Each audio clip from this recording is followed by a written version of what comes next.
ইসলামপুর জাতীয় সড়ক বাইপাসে একটি পার্সেল ভ্যানে অগ্নিকাণ্ডের জেরে চাঞ্চল্য। ইসলামপুর ফায়ার ব্রিগেডের একটি ইঞ্জিন ঘটনাস্থলে গিয়ে সেই আগুন নিয়ন্ত্রণে আনে।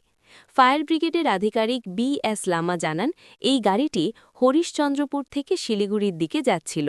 হঠাৎ অলিগঞ্জ এলাকায় আগুন লেগে যায়, তবে গাড়িতে থাকা কোনো জিনিসের ক্ষয়ক্ষতি হয়নি। আধিকারিক আরও জানান, এই ঘটনায় কোনো প্রাণহানি হয়নি বা ক্ষতি হয়নি বলে তিনি জানান। এই অগ্নিকাণ্ডে জাতীয় সড়ক বাইপাস কিছুক্ষণের জন্য একটি লেন গাড়ি চলাচল বন্ধ করে দেওয়া হয়, অপর লেন দিয়ে গাড়ি চলাচল স্বাভাবিক থাকে। তবে গাড়িটিকে নিয়ে যাওয়া হয়েছে। ঘটনাস্থলে ইসলামপুরের ট্রাফিক বিভাগের আধিকারিকরা ও পুলিশ উপস্থিত হন।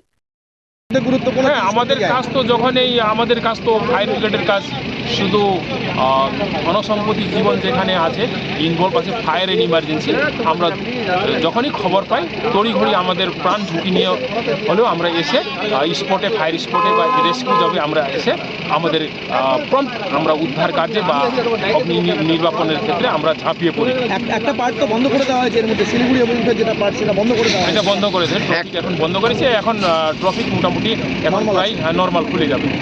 হরিশ্চন্দ্রপুর থেকে শিলিগুড়ি যাচ্ছিল একটা পিক আপ ভ্যান, যেটা পার্সেল, যেটা এখন অনলাইনের পার্সেলগুলো যায় যতদূর সম্ভব। হঠাৎ এই জায়গাটার নাম কি বললো, শিয়ালতোর বাইপাসে হঠাৎ আমরা শুনি যে একটা গাড়িতে আগুন লেগেছে। আমরা তড়িঘড়ি করে এলে দেখি আগুনটা ইঞ্জিনের ফ্রন্ট সাইডটা সম্পূর্ণ আগুনে জ্বলে গেছিল, দাউ দাউ করে আগুন জ্বলছিল। আর আমরা এসে দমকলের একটা ইঞ্জিন এসে আমরা আগুনটাকে কন্ট্রোল করলাম। এতে মানুষের কোনো মানুষ আহত বা নিহত হয় নাই। ড্রাইভার একজন ছিল, উনি গাড়ি ছেড়ে পালিয়েছে, একটু সামনে দূরে ছিল। আমরা সঠিক সময়ে এসে আগুনটাকে আয়ত্ত করলাম। ট্রাফিক বিভাগ তো এখানে, পুলিশের ট্রাফিক বিভাগও এসে দেখলাম, তাদের কত টাকা সহযোগিতা? না, ট্রাফিক বিভাগ বা আমাদের ইসলামপুর ট্রাফিক বিভাগের সম্পূর্ণ আমরা সহযোগিতা পেয়েছি। ওনারা সব সময় আমাদের পাশে আছেন, থাকবে, আর বিগত দিনেও আমাদের সাথে ছিলেন। বলছি যে আগুনটা মানে এই যে তাতে কি পার্সেলের ক্ষতিকর হয়েছে?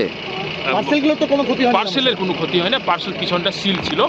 ওটা উনি বলে, এক্সপার্ট ড্রাইভার যে বলেছে, ওটা যখন পার্সেল যখনও যাবে তখনও সিল থাকে, যখনও রিটার্ন হবে কোনো পার্সেল ওখানকে পার্সেলটাকে আনলোড করার পরেও ওনারা ওটা সিল করে পাঠায়। আমরা